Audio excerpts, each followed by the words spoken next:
Yeah, she flipped Franklin County too. Is she? Yeah, he was leading. Mm. Okay.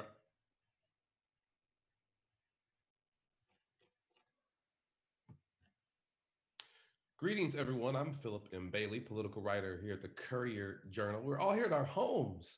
I'm here with my colleagues Joe Sonka and Morgan Watkins. Guys, introduce yourselves. Say hello.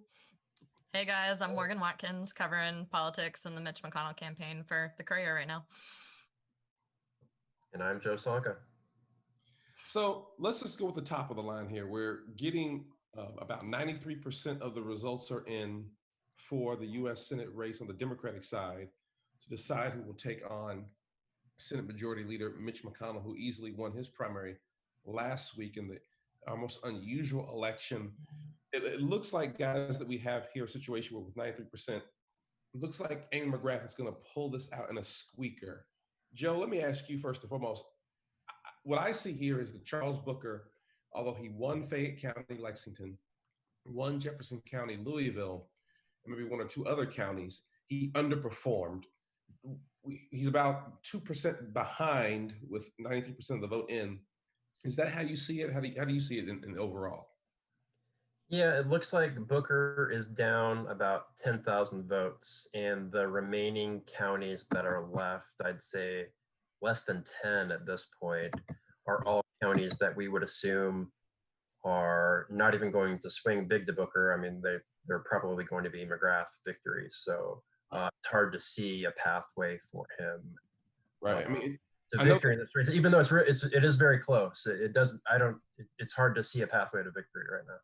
Right. I mean, I think what we're seeing here is that I know the people close to Charles Booker, Representative Charles Booker of Louisville, were saying that out of Louisville and Lexington, if he got 45,000 votes combined, they were in a good place. He won Lexington by about what? About 3,500. 3,500 votes, way short of the 10,000 or 15,000 I was hearing that he wanted to have. In Louisville, he was supposed to win by like 42,000. I think he only ended up winning by 32. 36 or so. 36 or so. So underperforming greatly, particularly in Lexington, but even in Louisville. And what I also noticed is that, again, did very, very well with the in-person vote of people who actually showed up. Beat McGrath in Louisville, for example, in the in-person vote 5-1. Even beat her 3-1 with my calculations in the early voting. But in the mail-in Louisville, only beating her by about 1.5-1. So it seems that mail-in voting, definitely with the operations that McGrath people had, with the money they were able to get that mail-in vote pretty quickly before the surge that Booker saw. Yeah, and they spent a lot of money on mailers in the campaign that were basically just directions for this is how you request an MC ballot, this is how you fill it out. Yeah. And I maybe Booker's campaign sent out those, but I never saw a mail-in. I never saw them. I never saw Booker give any a video. I mean, McGrath even had like a video where she was saying, "Here's how you fill it out." I mean, I think her people knew in advance that the mail-in voting was the way to go. Morgan, you and I are working on a piece about Senator McConnell's side of the race. Is this who they wanted, you think? Is this? I mean, they've spent most of their time attacking McGrath. What they told us was that we had always been prepared for either one of them. What do you think the McConnell folks are thinking right now? I mean, I think that this works out for them. They have been spending, I mean, up until the last month, everyone assumed McGrath was going to win anyway, right? So the McConnell campaign has had months now to sort of craft a strategy around McGrath. They've been hitting her for months with, the nickname Extreme Amy McGrath, kind of painting her as being far left, even though ironically, this contest between her and Booker, that's the opposite of the way she's viewed by a lot of people in the actual Democratic primary, who see her as more of a Joe Biden type candidate, moderate candidate. So it seems like this probably works out for them just because they've already been working on their strategy against her and pumping stuff out into the world, slamming her as a candidate. So they can kind of just keep rolling with that strategy. It was interesting because I talked to a political science professor earlier this week, a couple of them actually, and they were talking about how, everybody seems to think, I mean, McConnell is still the favorite to win, but they were talking about how McConnell-McGrath matchup is very similar in their minds to what we've seen of past races for McConnell, like when he ran against Allison Lonergan Grimes last time around. They kind of said, Booker at least would be a very different kind of race because he would run, one professor told me, he would run more of a in your face kind of campaign where he's not apologetic about his progressive values. He doesn't try to kind of soften that at all. And it would have changed sort of some of the issues that would come to the forefront. The Black Lives Matter stuff would be, it'll be a huge feature no matter what in the campaign. But with Booker in the driver's seat, that would obviously be a different kind of thing for McConnell's campaign to navigate than what they'll have to do with McGrath. Now, let me ask both of you this. I think, I wrote my column this past week about how no matter what happened, there are in many ways Charles Booker had already won because, yeah, if you look at the race, you go, oh, he lost by 2 points. He came this close. But that's not the premise that I'm starting from. I'm starting from the premise of Amy McGrath gets in this race in July of 2019 with the National Party backing her, all this money. She's really the only person running, particularly if you're someone who's watching television. She's the only candidate in the race up until about maybe 3 weeks ago. I think this, I'm looking here again, 93% in. She's got 45.1 to Booker's 43.1. She's not going to get to 51%, Joe. I mean, she's pretty much going to be in the mid 40s. What does that say to spend all that money to have all that sort of anointment initially, and then this guy out of nowhere, who, by the way, probably got in too late. I mean, Booker got in January of 2020. I know a lot of people were telling him, no, you got to get in a little bit earlier than that, and then had the benefit of a delayed primary because of the COVID-19 crisis, and then literally like the Black Lives Matter movement explosion, the racial justice movement exploding in your home city. What do you think is that my thesis about that? Tell me why I'm wrong. Tell me why you think I'm right. Please tell me why I'm right. Well, assuming she does win this race and it's official, it's definitely limping to victory. Anytime you see one candidate spend so much more than every other candidate in the race, it's usually a blowout victory. So if she squeaks this out by like 3% or so, it's definitely limping into the general election. And the Kentucky Democratic Party is always pretty divided and fractured regionally along many different lines. And I think you're going to have, if McGrath pulls this out and it's official, it's going to be a pretty fractured Democratic Party going into the general. And that largely depends on if this is official, how Booker treats defeat and what he does next, what his supporters do next, whether everyone's going to rally behind McGrath and defeat McConnell, or if there's going to be some hard feelings going forward. Right, and even if he were to, for example, like I think Charles Booker will, if he ends up losing this, which it looks like he will. I just don't see. Put it this way: I don't see where those 8,000, now 10,000 vote leave. I don't see where those 10,000 votes come in from. For example, Franklin County has now come in, and McGrath won that by a little less than 1,000 votes, 50% to his 38%. So I don't see, for example, where there are any votes left for him. I mean, you have Bourbon County, you have Meade County, you have Owsley County, Morgan County, Knox County. Mark, what do you think about, I guess, that theory that, she's limping into this race? Or will that matter, right? Will everyone just come together, or does she come in with a flat tire? I mean, I definitely think that this isn't what you would want to see if you're the Democratic nominee going up against one of the most powerful incumbents of the country. You want to have your party voters united behind you, and clearly with a race this close, they're not united behind her. Now, yeah, McConnell is a big enough target that I'm sure plenty of voters who voted for Booker will say, well, I loved him, but he lost and I'm going to back her now. But then again, Right. look at the 2016 election. I mean, a lot of Democrats who just didn't like Hillary Clinton, they just didn't vote. They couldn't bring themselves to vote for her. Now, whether you would see that with McGrath, I don't know. But it certainly doesn't put her in as strong of a position as she would have been had the primary happened in May before Booker surged. And with Booker, it's interesting. I think, even if to your point of, he's already won. I mean, he definitely just turned out a showing that nobody expected Right. a month ago, Also, I and think, he's going to have a career, right? And the last time we saw something like this was Matt Bevin. He runs a losing campaign against Mitch McConnell last time around, but then turns around and becomes governor of Kentucky. He was able to parlay the attention he got from that and the support to some extent that he got from that into a political career, although obviously that didn't last that long in Kentucky, but still. well, I think the other part, before we move on to some of these other races, and I know you guys got to get out of here. The thing is, what I see here is slightly different. Is that the counties that Booker is winning, McGrath is going to need to win in the general. She's not going to be cleaning McConnell's clock in some of these county areas that she's winning now. So now it's one of those things where even if Booker does the right thing or does the nice thing and tips his hat and he does a unity rally with her supporters. And also a thing that I'm running into a lot are McGrath supporters who voted for her in the mail-ins really, really early saying, oh, if I had waited a little bit longer, I regret. I think that'll be over within the next couple of weeks or so. I think everyone, those mainstream Democrats are going to get back on board to go against Mitch McConnell. But I do think it does. This is not what the McGrath people wanted at all, right? This is not the narrative they want to enter into, which is more than 50% of the Democratic electorate did not want you to be the nominee. Right. I mean, that's one thing that's going to be clear. She's not going to cross 50%, 51% of the threshold. But it's better than a recount or recanvass victory, which it could have been if it was a little close.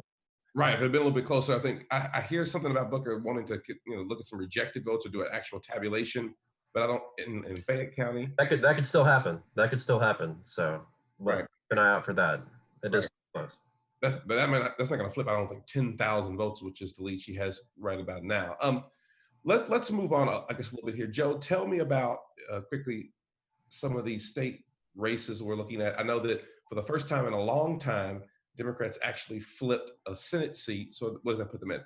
10 members now? Yeah, out of 38 members, the Democrats now have 10, and look at them. That'll accomplish a whole lot in the next legislative session.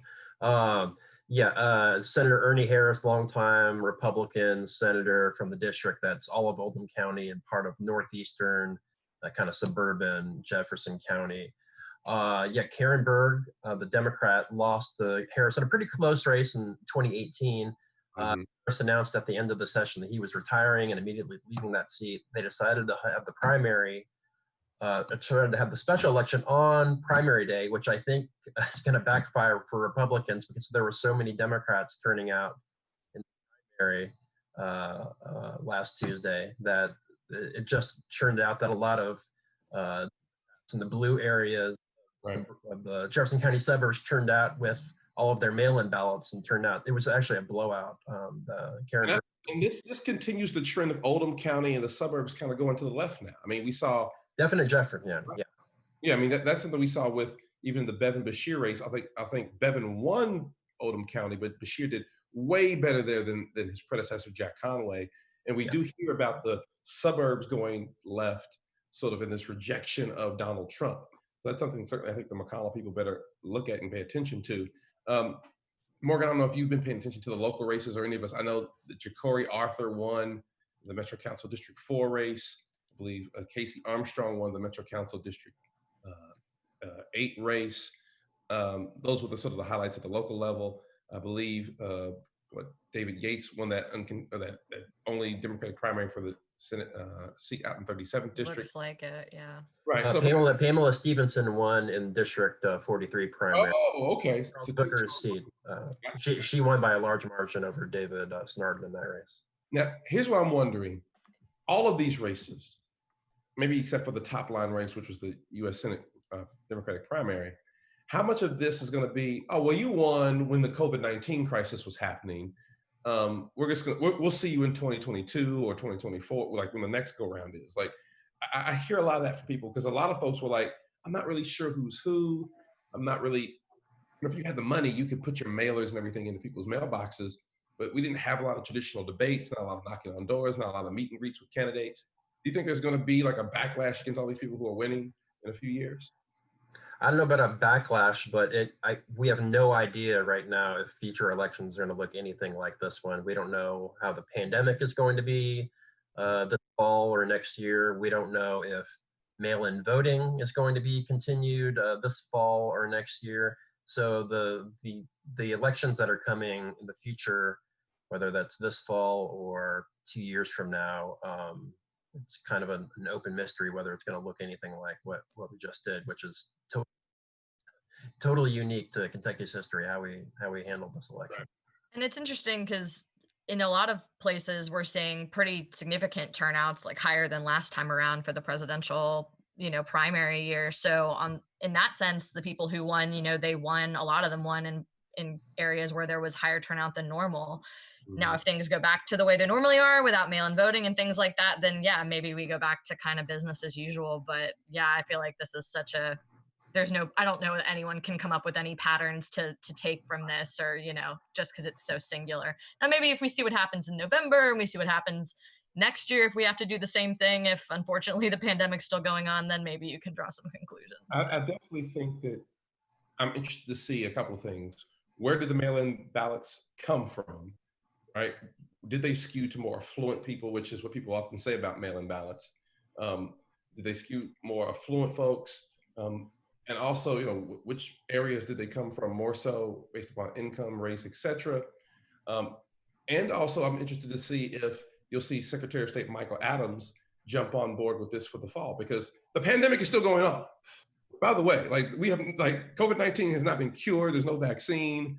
Like, I know more people are going out and hanging out and going to bars and whatever not, but and we're having different people just throw hissy fits at different supermarkets over wearing a mask or not, but it's still going on. So everyone who's saying, I see State Senator Damon Thayer, for example, saying that we should go back to the way it was. We don't want to be waiting here. And I saw our former professional colleague Joe Arnold come up with this really interesting, peculiar argument about that people will be coming to your house potentially to tell you how to vote if your ballot is mailed to you.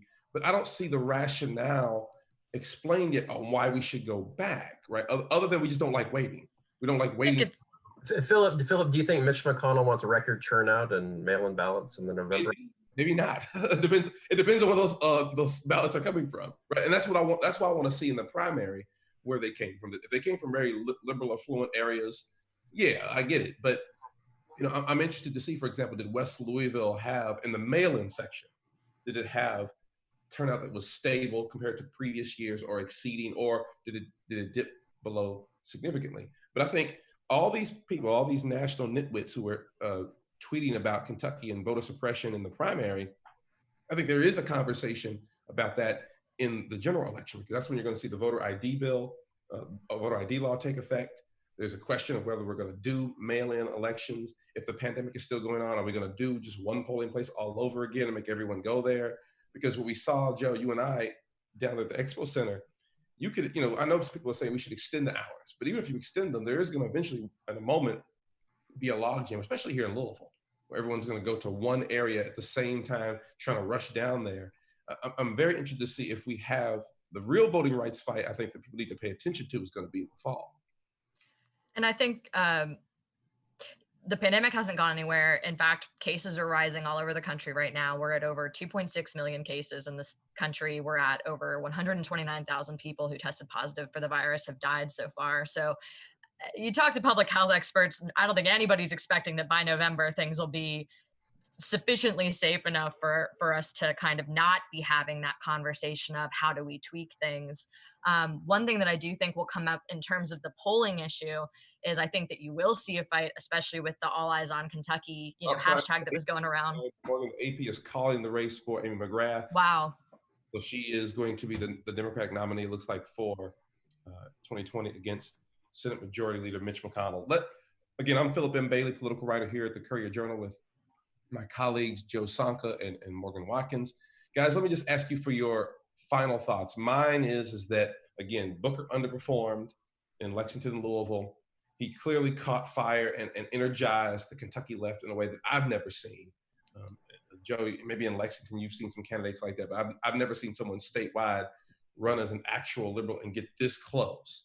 But what it still tells me is that demographically and population-wise, Kentucky progressives, the true Kentucky left of liberals even, don't have the numbers yet. It might be the future, and the future got here maybe quicker than we thought it was going to be. But the Kentucky left, this multiracial, white woke, urban, African American, suburban white women, liberals, etc.